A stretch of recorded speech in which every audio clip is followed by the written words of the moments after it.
Assalamualaikum warahmatullahi wabarakatuh. Salam sejahtera bagi kita semua. Om Swastiastu, Namo Buddhaya, salam kebajikan.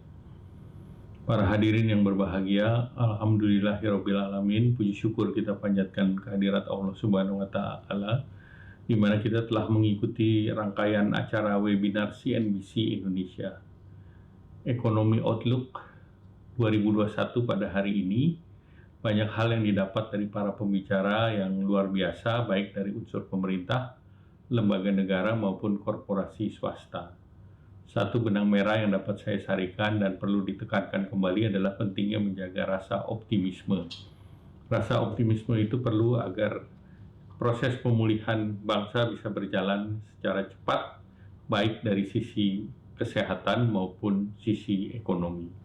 Hadirin yang saya hormati, optimisme yang terus digaungkan pemerintah tentunya berdasarkan fakta dan upaya nyata. Patut kita syukuri bahwa pemulihan ekonomi Indonesia sudah mulai menunjukkan hasil yang berada dalam tren positif di akhir tahun yang lalu, di mana triwulan keempat Indonesia terkontraksi minus 2,19, lebih baik dari triwulan ketiga maupun triwulan kedua.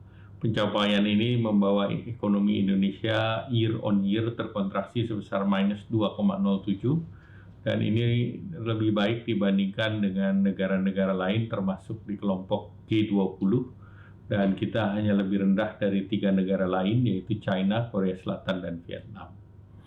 Optimisme pemulihan ekonomi diharapkan berlanjut di tahun 2021. Berbagai lembaga internasional baik itu Bank Dunia, OECD, ADB dan IMF memproyeksikan pertumbuhan Indonesia itu di level 4 sampai 4,8 dan ini sejalan dengan target pemerintah sebesar 4,5 sampai 5,5%. Tanda-tanda pemulihan ekonomi nasional di 2021 mulai terlihat dengan perbaikan indikator awal seperti aktivitas manufaktur yang telah masuk dalam level ekspansif 52,2, kemudian tren perbaikan indeks kepercayaan konsumen yang di bulan Januari di 84,9, kemudian peningkatan permintaan kredit usaha rakyat yang realisasinya di tahun 2020 sebesar 196,4 triliun dan direncanakan untuk dinaikkan menjadi 253 triliun di tahun 2021. Kenaikan pembiayaan fintech serta pertumbuhan realisasi investasi tentunya mencerminkan persepsi positif dari para pelaku usaha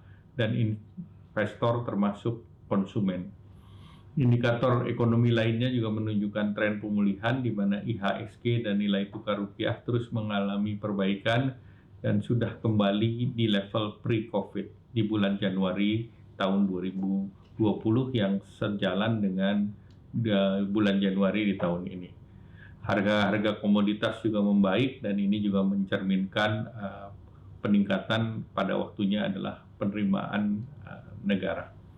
Selanjutnya pandemi COVID dan program pemulihan ekonomi menjadi fokus utama pemerintah di tahun 2021 dengan alokasi anggaran secara dinamis saat ini berada di angka 699,01 triliun yang berfokus di sektor kesehatan di mana anggaran sektor kesehatan naik hampir 3 kali lipat, terutama untuk vaksinasi dan juga untuk testing, tracing, dan treatment yang anggarannya sebesar 176,3 triliun, kemudian perlindungan sosial sebesar 157,4 triliun, dan penciptaan lapangan kerja bagi masyarakat yang terdampak. Jumlah tersebut lebih tinggi dari realisasi anggaran PEN di tahun 2020 yang lalu. Untuk menekan kasus positif dan mengendalikan penyebaran COVID-19, pemerintah mengeluarkan kebijakan pembatasan pada kegiatan masyarakat atau PPKM berbasis mikro, dan PPKM ini dijalankan di 7 provinsi Jawa Bali yang melibatkan seluruh unsur masyarakat sampai pada tingkat RT, RW, kelurahan, dan terbukti cukup mampu menekan kasus aktif di mana per 23 Februari di tahun ini tercatat 158.604. Kemudian angka kematian sebesar 2,7% dan menurunkan bed occupancy rate rasio kurang dari 70%. Nilai kesembuhan juga meningkat dan naik 85,1% dibandingkan global 78,3%. Pemerintah juga terus melakukan vaksinasi yang dijadikan salah satu game changer untuk pandemi COVID, dan sampai dengan tanggal 22 Februari telah diberikan kepada 1,2 juta orang. Sementara untuk target fase pertama, untuk dosis kedua telah diberikan kepada 737.824 orang. Nah, tentu kita sudah memasuki tahap fasilitas yang diberikan pada kelompok lansia, pekerja publik, dan vaksinasi ini didorong agar bisa mencapai kekebalan komunitas atau herd immunity yang bisa segera dicapai.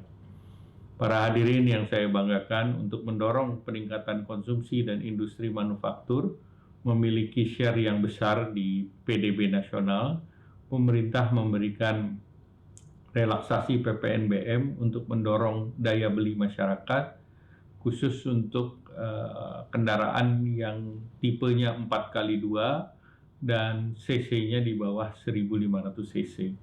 Insentif ini sebesar 100% untuk diberikan 3 bulan pertama, dilanjutkan penurunan 50% untuk 3 bulan kedua, dan penurunan 25% untuk 3 bulan ketiga. Insentif yang berlaku pada bulan Maret 2021 ini didukung juga oleh relaksasi dari besaran down payment dan aktivitas tertimbang menurut risiko, baik oleh Bank Indonesia maupun OJK. Di samping itu, Bapak Presiden juga telah menetapkan 45 PP dan 4 Perpres sebagai turunan Undang-Undang Cipta Kerja, dan ini menyusul 2 PP yang telah diterbitkan terkait dengan lembaga pembiayaan investasi. Untuk itu, ke depan pemerintah akan mempersiapkan sumber daya manusia untuk operasionalisasi online single submission. Ini adalah sebuah sistem untuk menjaring investasi, dan juga untuk pemerintah melakukan sosialisasi kepada seluruh pelaku usaha dan pemerintah, baik itu di pusat, kementerian lembaga, di provinsi, maupun di kabupaten kota. Nah, sosialisasi ini penting karena ini diharapkan juga melalui sistem OSS ini investasi mampu menyerap tenaga kerja yang lebih besar dan juga untuk mendorong percepatan daripada perekonomian nasional. Bapak Ibu hadirin yang saya hormati, upaya tak kenal lelah juga terus didorong untuk memajukan ekonomi Indonesia. Tentu hal ini membutuhkan kerjasama dari seluruh komponen masyarakat, termasuk juga kedisiplinan untuk memenuhi protokol kesehatan, yaitu 3M, dan juga tentunya dengan kegiatan 3T. Dan pemerintah tentu mendorong agar masyarakat tidak ragu untuk membelanjakan sebagian pendapatannya, terutama untuk mendorong produksi dalam negeri. Salah satu yang kita pelajari dari pandemi COVID-19 adalah pentingnya kebersamaan, gotong royong, dan saling menghargai.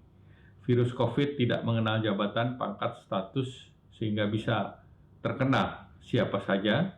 Oleh karena itu, kita butuh kerjasama memenuhi protokol kesehatan, menegakkan disiplin protokol kesehatan, dan kerjasama dalam penanganan pandemi COVID-19, baik oleh pemerintah pusat, pemerintah daerah, dan masyarakat. Dan untuk itu, kita harus bekerja bersama-sama agar bangsa kita lepas dari tekanan yang besar ini. Sebagai penutup, marilah kita tetap menjaga optimisme.